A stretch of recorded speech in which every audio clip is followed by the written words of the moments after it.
Hello and welcome to Dingoes 8 My Podcast. I'm Paul. I'm Dave. And I'm Justin. And we're sitting in the wrong spots and it's pissing me off. Well, whatever. No one's gonna notice. I do, and it's weird. Anyway, this episode originally aired November 3rd, 1998. In this episode, the young Scoobies decide to share a limo for their last homecoming dance. Buffy and Scott decide to go together. She takes an early leave to bring food to Angel, who is very weak. She tells him the others will not understand that he is getting better, and she tells him about Scott.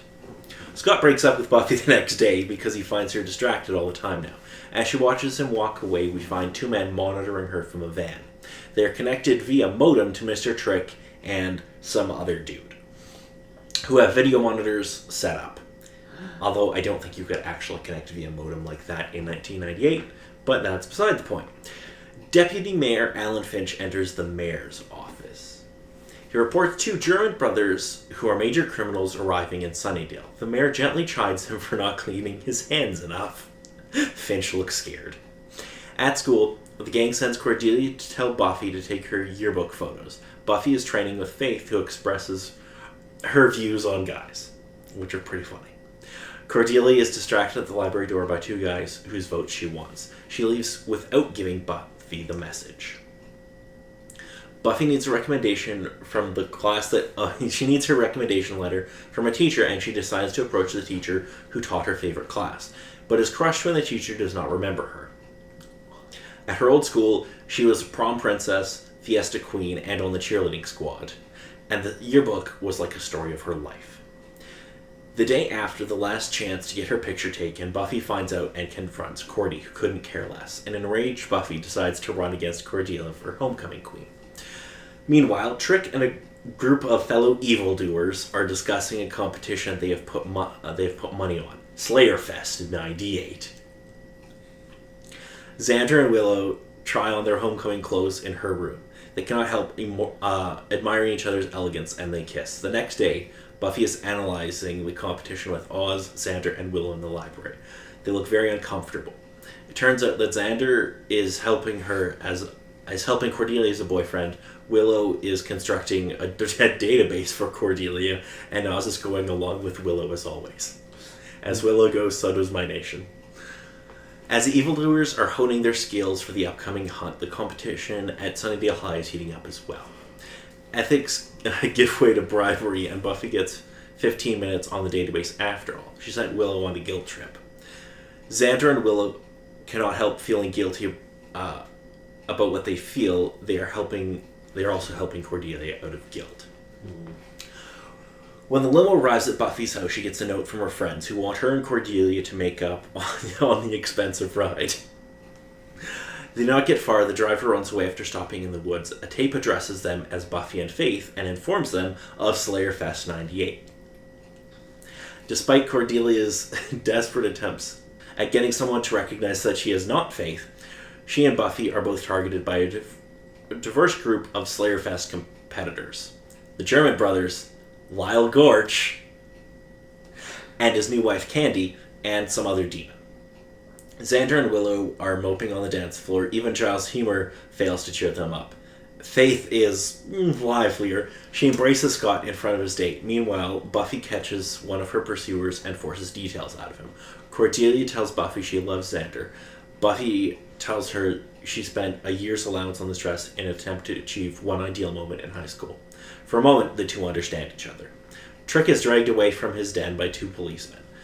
Cordelia finally does something good with her taunting skills and scares Lyle away when Buffy and Giles are down. Buffy realizes the corsages they got in the limo were electronic tracking devices. She puts them on the German brothers, who annihilate each other with their high-tech equipment. The policemen bring Mr. Trick to the office of Mayor Wilkins, who tells Trick that he needs to control the rebellious youth elements during this election year. Buffy and Cordelia arrive at the homecoming dance just in time to hear the announcement that the vote for May Queen was tied. And they both lost. We have a tie! You guys don't win. It's pretty great. That was a good punchline at the end. It's a really good, ending moment. Yeah. And you know what? It's like, You know what? We've been through enough craziness tonight. Let's just go. We're done. So Lyle Gorch came back. Yes. Yeah, and he got really talked up by Cordelia, apparently. Rather intimidated by her for some reason. But he didn't die. I know. Do you think he'll be back? Maybe. It's They a brought him back possibility. for this episode. He has better chances of coming back than that one dinosaur demon. What are you going to do if he pops up every season and somehow gets away? I think it would just be a case of, oh, it's that guy. Okay, he got away. Okay, see you next season. He's just gonna be there in one episode each season. Just 'cause. Unfortunately, this will be the last time we see Lyle Gorch Really? in canon. That is disappointing. It is. He does make 2 more non-canonical appearances, but for our purposes, this will be the last time. And he was defeated by Cordelia. Well, he never comes back to Sunnydale, at least. Or Los Angeles. Get my wife. Lyle's my favorite. We get to meet Mayor Wilkins, finally. Yeah, Yes. he's a little weird. A little? No, this is great. They could be cleaner. You really need to scrub onto your fingernails. Dirt gets in there. I love the mayor. He's so good. Well, good within the sense of, it needs to be perfect. All needs to be perfect. So what do you think of the mayor? He creepy. Stuff's gonna happen. I'm wildly afraid. Okay. He seems to be quite a, politician. I keep my election promises. Yeah, exactly. He's so good. Okay, so what did you guys think of this episode overall? It was definitely good for all the stuff that it sort of did with everything. Oh man, though. That scene with Willow and Xander. Yeah, it brought back up that, their relationship in a way. Yes. Do you think you'll see any more of that? Like, do you think that's going to be a big thing, or is it going to get dropped pretty quick? I'm gonna say it's gonna get dropped at some point. Okay. They can use it at particular points to just bring up certain things, but I think after this sort of point, it's kind of like, they'll probably get over it. It would just be beating a dead horse if we did anything too much with it. So you don't think they're going to be a couple for, like, this whole season or anything? Nah, I don't think it would go that far, Okay. supposedly.